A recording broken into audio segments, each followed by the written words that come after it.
Hello, everyone. I'm Inshazia, senior journalist at Daily Coin. I'm joined by Cardano Foundation CEO, Frederik Gregaard. 2023 has been an exciting year for the Cardano Foundation, marked by its commitment to operational resilience, education, and blockchain adoption.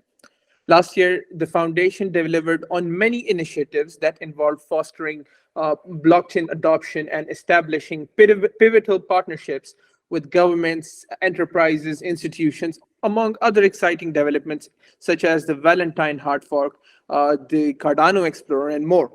So, one particular initiative that stood out to me was bringing more open source to the Cardano ecosystem, especially through the new programming language, Icon.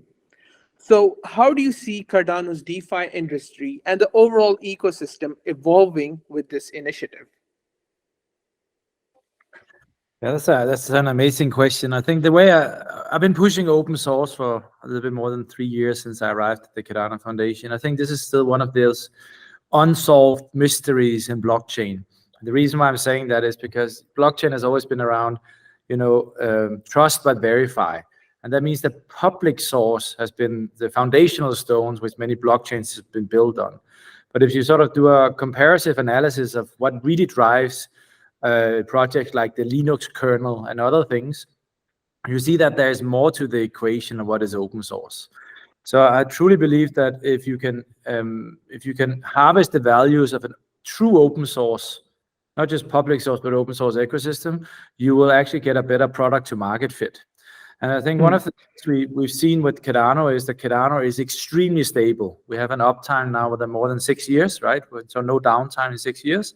We have academic peer-reviewed foundations, right? So we know that EU, TXO, Ouroboros, these things, they just work. But what I've heard a lot was the developer experience might not be as good or as smooth as it can be with other blockchains. So what we really set forward to do is, is the way we can learn about open source while deploying a native open source part to a problem which can enhance the developer experience in Cardano. And that's basically how Icon was born. So Icon was born out of a set of developers, mainly sponsored by the Cardano Foundation, where we were trying to solve this problem about Haskell being a fantastic programming language, but the barriers for coding in Haskell is fairly high. Not that many people who do it, right? So having a Rust-based language who can compile into the Cardano blockchain and smart contracts was something we really wanted to do, but in native open source. And we are not actually at 1.0 yet, but if you look back in the last 2 months, what you can see is that 10% of all transactions on mainnet in smart contracts is actually using Icon. So not only a lot faster, but it also it reduces the execution cost with a double-digit amount. And it's basically also by that lowering the barriers for entry into the ecosystem and supporting new innovations. And on top of that, right, we then said, okay, so what's sort of next, right? So we also launched the open source identity wallet, because the other thing I heard a lot was that some of the classical use cases, which many consultants and others has been pushing, they were just not happening. And one of the reasons for that was that DIDs, verified credentials, and machine identities was a bit hurdle. So we're already sort of using now the learnings of Icon and extrapolating that into open source identity wallet. So that's a really interesting journey. Interesting. It is very interesting. And I was a developer, by the way. So I wouldn't touch Haskell because it was too complex. And I seeing Icon, it's pretty simple. Are you aware that we actually also launched a whole set of Java libraries now? So some of the for the Cardano Explorer or something, I guess. Yeah. Also the Cardano Explorer, and that's sort of a user experience that lies on top of a database synchronization tool called Ledger Sync. Yeah, I read about that. So with Ledger Sync and the Cardano Explorer plus what's called the reward calculation, which is some of the problems a lot of explorers has been facing in reconciling, the node. We basically done all of that in Java. So basically, we are getting very solid Python libraries We have very solid Java libraries. We have very good Rust libraries, and we have good TypeScript libraries, which probably is a thing many developers hasn't figured out yet on Cardano. Yeah, and I really hope through this interview, people do find out that hey, there are libraries that they can use to make these amazing apps. Moving on, in your address in the activity report, you shared that bringing more open source to the Cardano ecosystem was a key goal for 2023. What are the foundation goals for 2024? Yeah, so we basically touched a little bit on it now, right? So one of the things is we built this RegTech tool. So there was a lot of confusion. Why is the Cardano Foundation building an explorer when there is so many good explorers out there? And I have to say, I might sort of agree with that, to be honest. But we were struggling with the naming. So I think explorer is probably, it doesn't really do its justice. What it really is it's a RegTech tool. A RegTech tool built in collaborations with global regulators to bring transparency to the application landscape and the mechanisms which drives Cardano. So what we really did is we spoke to a lot of regulators and tried to understand, what is the problems, what is the worries, what is their frustration in terms of getting transparency. And these days where you can say, hey, you just have to read the code. If you don't read the code, just go away. I think we're losing that fight. So the Cardano Explorer is, we would like to take it from beta, which is in now, right? Lying on top of the new database synchronization tool called LedgerSync, and really move that into 1.0 and take it out of beta. And that what you will see there is that not only is there now these RegTech tools embedded in it, but we are also starting to bring more business logic into it. That you can start thinking about this as a middle layer between businesses and their clients, and where you can verify different things, such as which types of smart contract is used, or how does the supply chain run, and so on. So I think really around the Cardano Explorer, you can really expect to see some really cool things. And bear in mind, this is open source, huh? So we are a lot. So we built this as a RegTech tool, so the regulator and policymaker and auditor, they have a phone number to call. They can call my team, and we can have a dialogue around education and around what is staking, what is not staking, incentives and governance and so on. But it's built all in open source, which means that I'm hoping that not just other explorers on the Cardano network, but also side chains and other blockchains can take some of those features. And we've already been asked by regulators if we could build something similar on other blockchains. So I think this is for us sort of an industry push towards more transparency on the implementation landscapes and blockchain, but also on how they work. Another thing which you will see is the support of the development of open source tools. So as you said before, I would like to get Iein into 1.0.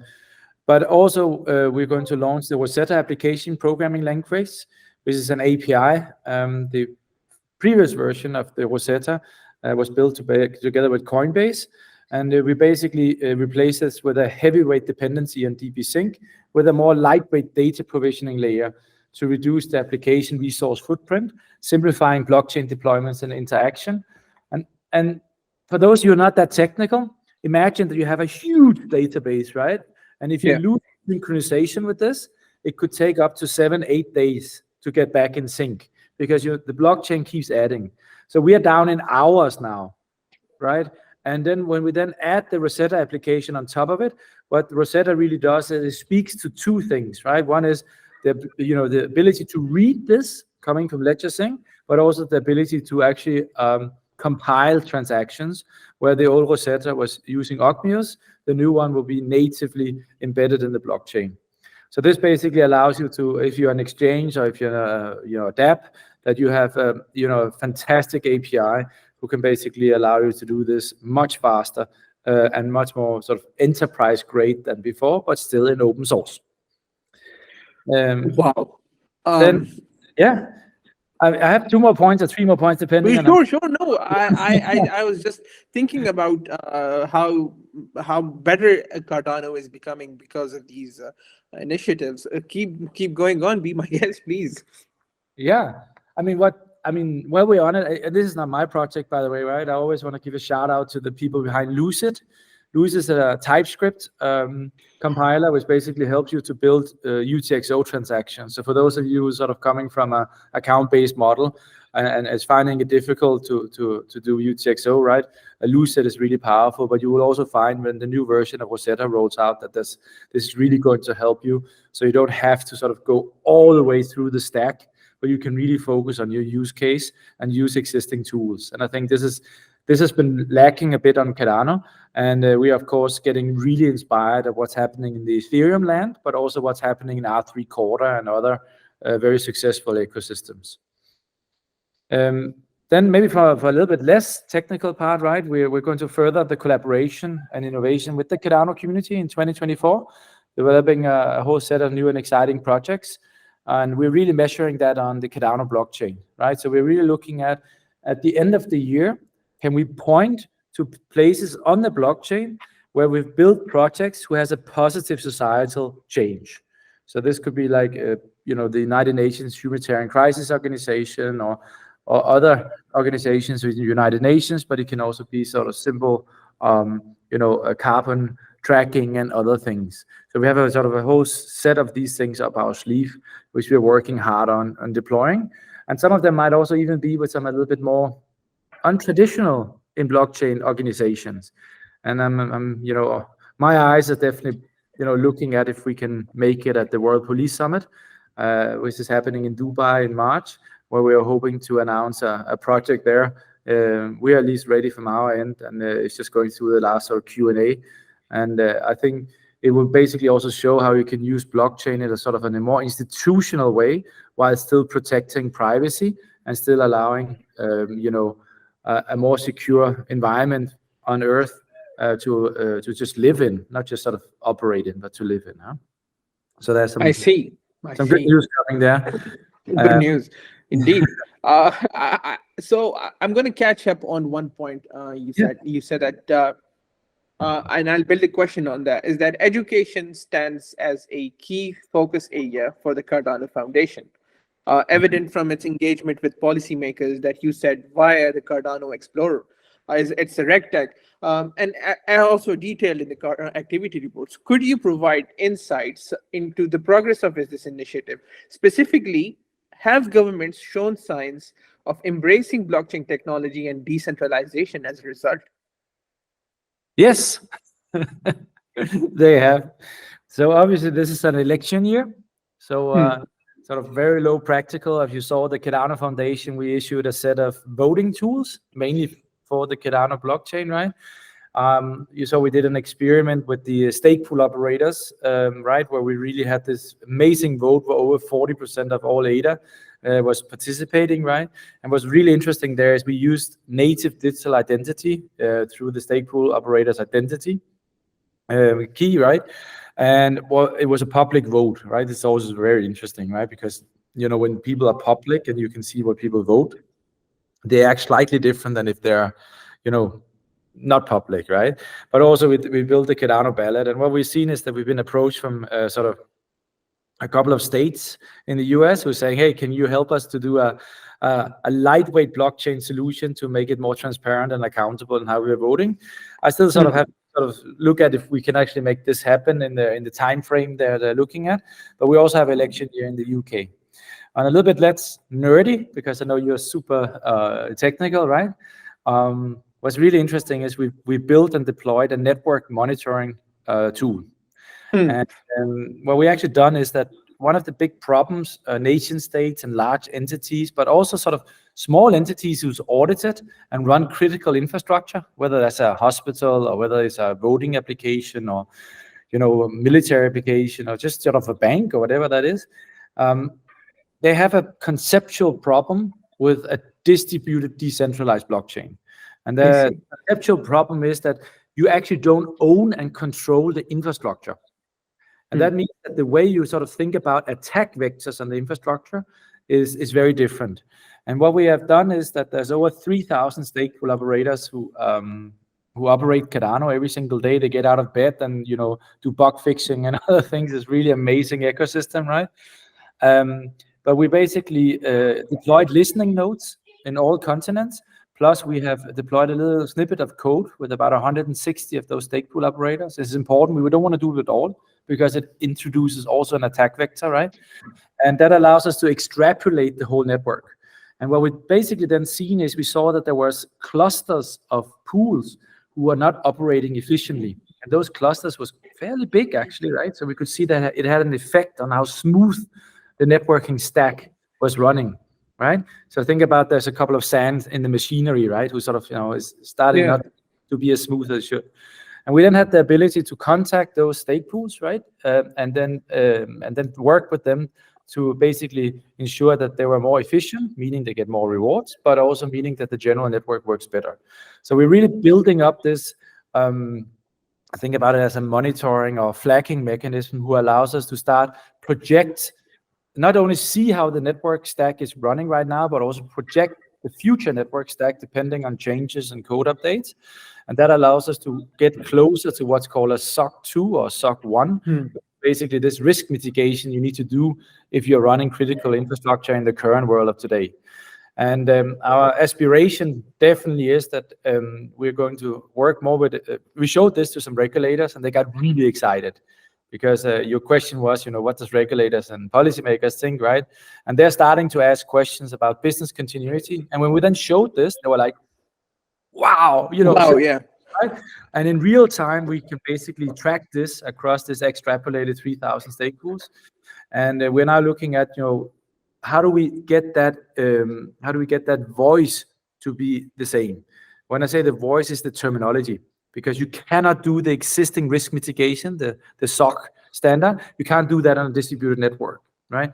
So we are now looking at what is the intent of this, and can we project that over to a distributed network as Cardano? And we believe we can. It will take some time, but we are already getting feedback from some of those regulators who's looking at business continuity, which is one of the things which people never really speak about in blockchain, but it's so important, right?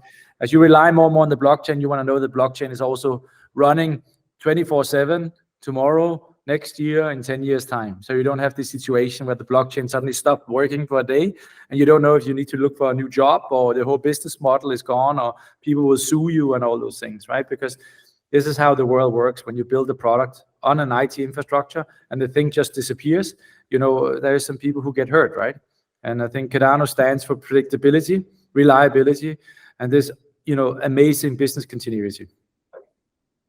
So you talked about governance, right? And I think one of Cardano Foundation's responsibility is establishing a sound representative governance. And we've seen how the effective it has on regulators and policymakers. In 2023, you guys conducted your first on-chain poll, providing a glimpse into the post-SIP 1694 era and updating the min pool cost on the mainnet based on community feedback. With the anticipated arrival of 1694 this year, does the Cardano Foundation have any plans for similar polls or initiatives before it is, written in stone? So the way I look at it is that it's about incremental testing and incremental moves. If you end up in a situation that you just from one day to the other, you enable all the new SIP 1694 world, it's too many variables, and you might be in a situation which is net negative, right? So we will try our best to get as many learnings as we can before the network is switching on SIP 1694, right? And always there has to be also a community voting event for that and so on. So if your question is, are we going to do another poll? I cannot tell you yet, but if your question is, are we going to do as many small events as possible to get as many learnings as possible and reflect that down into the SIP 1694 architecture? Yes, we are going to do that. I see. Regulatory clarity, let's talk about that, right? It's crucial for fostering innovation right now, especially amidst this regulatory scrutiny and the crackdowns around the world. Clear and consistent regulations provide businesses and investors with a framework for compliance, right? So you guys are working with MiCA 2.0, correct me if I'm wrong. So how does the Cardano Foundation navigate regulatory developments in 2024 particularly in the light of the MiCA 2.0 coming out this year. I think it's in November or September. So we don't expect MiCA 2.0 to come out this year, huh? So it's still on the drawing board. But what you probably will see is that MiCA 1.0 is coming out, right? So MiCA 1.0 already came out, and now there's a window where it has to sort of get into effect. So the first thing you're going to see is that we're going to get environmentally certification on Cardano. So I've previously been speaking about that. I've been against these environmental certifications of layer ones because it's based on a lot of hypothesis, right? You don't actually know how people run their nodes. You don't actually know how much electricity consumption there is, And I already know that Cardano being a scientifically driven blockchain, the assumptions of those things should not be too big because then it's just greenwashing, right? What you don't want to get into a situation where you cannot verify if the assumptions are correct. Now, I have to say two things happened now, right? The first thing is that the Cardano Foundation, we issued this monitoring tool, right? So we learned a lot about, how people's setups are. Plus, we also created our own stake pool. So we now have active running stake pools. Plus, we have many of our employees running stake pools. So I think our data layer for understanding this is a lot better. The second thing is that MiCA actually requires a layer one to have an environmental certificate in order for instance, a stable coin to be issued on it and be acceptable in the European Union. So we're going to do that, and it's going to be a yearly certification. It's an international recognized thing, and the Cardano Foundation is going to pay for that and work through the technical descriptions and so forth to basically ensure that we get that running. The second thing is that we've built up a team of very experienced lawyers, and we're actually getting a little bit legal heavy on our side, to be honest. You will see there's another lawyer joining us very soon again. And they basically allow me, but also themselves, to be much more active in public consultations, where we're not answering everything, right? But the way we look at it is it within the remits of a wider adoption of blockchain, not just capital markets, but much wider, right? Secondly, do we think that the people who's going to receive the answer to the public consultation, that they will read it and act upon it, right? If you saw last year, we answered quite a few public consultations, and I will try and make sure that we can make it more public when we answer, because I think we can, some people can learn from it. And we also established a layer one collaboration among layer ones where legal guys meet with them and they discuss, and we can collaborate on this and discuss these trends. So we're working actively together with other layer ones on this. And for instance, when FINMA, the Swiss regulator, came out with the sort of their intent of making staking a banking activity, the industry reacted very heavily, understandable. We actually took the other approach, and we actually went there with our RegTech tool, who exactly explains how Cardano is, but also how it's different than other blockchains. And we were very happy to see that to be well received there. They had a really deep understanding, and I think they're doing really good policy work in terms of clear guidelines and what you can do and not do. And they now issued their, the opinion or their view on staking, and you can see that there's a clear differentiation between blockchains who has logging or slashing or ownership chains, and blockchains like Cardano who do not have a logging or slashing and is positive incentivized. So this things definitely puts us in a good position. And bear in mind, I'm not against a blockchain who's doing slashing. I'm just saying that we in Cardano, we believe in positive incentives. We believe that if you have the right people participating in the blockchain, they would tend to try and do the right thing, where other blockchains is a little bit more, that there will be evil actors and we need to punish them. And from a mathematical perspective, both seems to work, right? But from the current regulatory perspective, Cardano definitely have an edge here, Speaking on this, and a little bit let's talk about EDI, the Edinburgh Decentralization Index. How is that coming along? Are we seeing that? Will it be released this year, or are we going to see any more updates on that? So we don't have a lot to do with the EDI. I mean, we know Akalos really well. He's of course the chief scientist of IOG, which is the sort of the deployers of the first iteration of the Cardano blockchain. So we're quite close, but we're not sort of in contractual relationships with them, right? But if you sort of look at it, it's really interesting what they've built, right? So they built a set of tools. I don't know if you downloaded it yet, right? But they built a set of tools which allows you to clone a repo and then do some queries in Python, which gives you a really good idea about a differentiated view of different blockchains, including Cardano and Bitcoin, on different aspects of decentralization. So there's looking at, the governance layer, it's looking at the software layer, the hardware layer, and so forth. And I think that gives it's a very, very in-depth, comprehensive way of looking at it. So not just sort of isolated looking at the Nakamoto coefficient, right? But really, thinking about it across 5 different layers.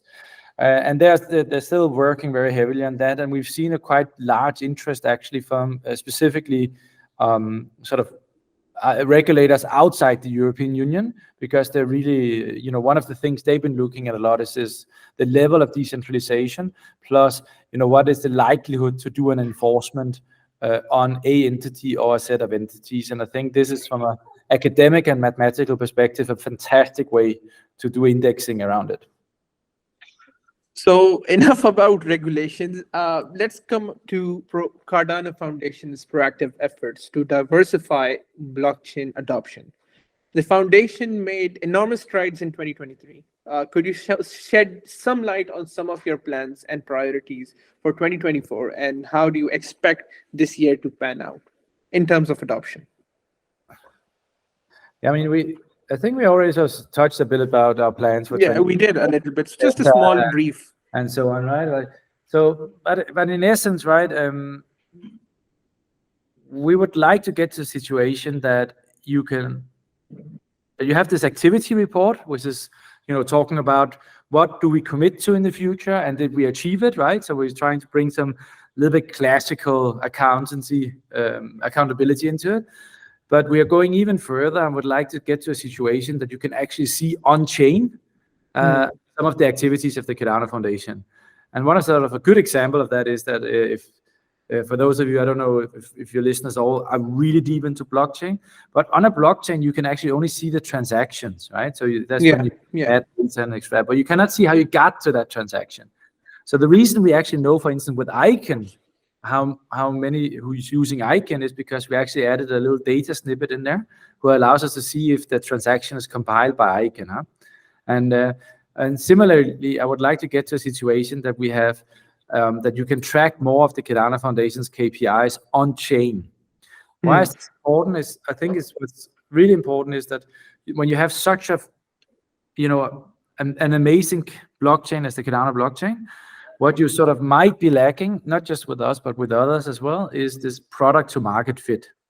And the more source and the more sort of commercial value people find on top of Cardano, the more it becomes a self-fulfilling prophecy that they will start interacting with the governance, they will start, proposing features and code to the repos. From there, we move from the repos to the blockchain. That enables other people in the same industry to reap some of those benefits, and we create sort of, nearly like the circle of life on a blockchain, right? And my hope is by sort of ensuring that we are getting more tooling and we're getting it better documented, where is the value to be had, we will get this circle of life to accelerate. And I think we will then get into an unstoppable snowball effect over time. Perfect. So thank you, Fred, for taking this interview again. Really appreciate it. These are all the questions I had. And I look forward to sharing them and writing about whatever you said and everything you said about, adoption, governance, regulations, and everything. I really appreciate it. So if you have any concluding sentences or you want to share, you can, please. Wow, that's always hard, like the elevator speech, right? I mean, the Cardano Foundation's activity report, I think, shows really blockchain growth, even in a sort of a sideward trending market, right? It shows successful regulatory engagement and new products, but it also highlights the benefits of the foundation's focus on expanding open source capabilities and increasing decentralized governance. And when you sort of extrapolate that out and sort of look at what we delivered, I think we have so many great learnings, and and we are going to continue pushing for, a much larger adoption around third generation blockchains in general, not just Cardano. And I'm really, really interested in seeing how that's going to pan out. But if history says us anything, and we look at what happened in 2023, 2024 is going to be as amazing, if not more. Thank you very much, Fred. You have a great day. Thank you, Insha.